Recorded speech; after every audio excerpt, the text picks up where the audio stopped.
Hey, bonjour les gens, j'espère que vous allez super bien. Je me suis dit que j'allais filmer un peu une sorte de suite de ma vidéo au sujet des trucs à faire pour résister au confinement et pas trop déprimer, surtout si vous êtes une personne qui ne travaille pas. Alors moi personnellement, j'ai vu que voilà, ça va faire depuis le mois de mars que je suis confinée. J'ai passé bon, je suis confinée, oui et non, un peu en fonction des restrictions. Mais là, ça va faire quasiment depuis ouais, des mois et des mois, ça fait des mois et des mois que je suis un peu dans cette situation où ben, je peux pas vraiment retrouver la normale, retrouver mon rythme. Il faut dire aussi que je suis quelqu'un d'extraverti. Donc pour nous, c'est encore plus dur en fait de pas pouvoir aller à l'extérieur, de pas pouvoir rencontrer du monde. C'est vraiment compliqué. Mais voilà, enfin, on s'adapte, hein, on n'a pas trop le choix de toute façon. Et dans cette vidéo, j'allais vous parler des petites choses que j'ai mis en place pour essayer de quand même pas trop péter un câble. En tout cas, j'essaye. Je vous avais déjà parlé de petits éléments décoratifs. Là, j'ai rajouté quelques petites choses entre temps. Je me suis acheté un canapé. Bon, c'était absolument pas indispensable, franchement. J'aurais pu faire sans, mais en fait, j'ai remarqué que en fait, dans ma chambre, j'ai seulement deux espaces. J'ai l'espace bureau, que je déteste, parce qu'il faut que je change la table, enfin bon, pour différentes raisons. Mais du coup, c'est un espace que voilà, de temps en temps, j'investis quand j'ai vraiment pas le choix et que je dois me concentrer et bosser.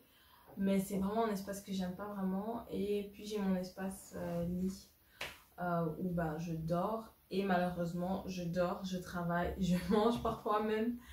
Je fais plein de trucs sur mon lit et ça fait des années que c'est comme ça et je sais que c'est vraiment pas sain.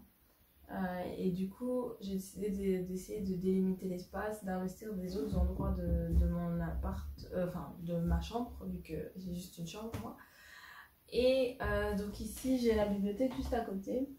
Donc l'idée en fait, c'était de me faire un petit espace pour me motiver bah, à lire. Et voilà, à créer voilà, un autre espace qui soit mi-détente, mais pas autant que le lit où ben, je vais forcément très très vite m'endormir et j'aurais du mal à me concentrer. J'ai aussi tombé sur plein de podcasts hyper intéressants parce que j'ai le temps et parce que j'ai envie de créer mon propre podcast. Du coup, j'écoute un peu tout ce qui se fait. Et dans un des podcasts, ils parlaient de ben, c'est quoi le mot, la biophilie. C'était hyper intéressant, c'était de voir que voilà, en fait pendant le confinement, enfin juste avant le confinement, ils ont remarqué en Angleterre qu'il y a eu 30% d'achats de plantes supplémentaires par rapport à l'habitude. Et en fait, les gens savaient qu'ils allaient se retrouver enfermés et autant on a besoin de voilà, sortir prendre l'air, de sortir dans la nature, se balader. Mais on peut aussi avoir besoin d'avoir des plantes avec nous. D'avoir un petit bout de nature, ça aide aussi apparemment avec la concentration, donc ça a vraiment plein de propriétés hyper intéressantes d'avoir des plantes chez soi. Donc voilà, je vous conseille de faire la même. Hein. Bon, un troisième point, évidemment, c'est la nature. C'est pas facile, mais on a quand même la chance de quand même pouvoir sortir dehors, d'aller au parc, d'aller se balader, d'aller peut-être même un peu plus loin, d'aller à la mer.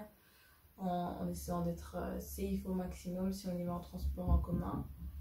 Voilà, bon, moi c'est ce que j'ai fait. J'ai la chance d'avoir un copain qui m'a amené là-bas. On a passé un super bon temps. Et franchement, ouais, ça redonne la pêche pour gérer les jours qui arrivent. Hier j'ai fait n'importe quoi, j'ai dormi super tard parce que je regardais une série Netflix. C'est la première fois depuis des mois et des mois que je me permets de faire ça, donc voilà, j'essaie de pas trop culpabiliser quand je glande en fait. Mais un truc qui m'aide, c'est vraiment de me lever et de me laver. Mais genre direct. Enfin, ça dépend un peu si j'ai décidé de faire du sport ou pas. Donc j'essaye de définir les jours où je vais faire du sport. en fonction, je me mets directement en training, je vais faire mon sport parce que moi, voilà, tout se passe avant 13h, on va dire. Après, c'est plus difficile pour moi. Je me sens que je peux démarrer ma journée, que je peux avancer, que je peux faire des trucs.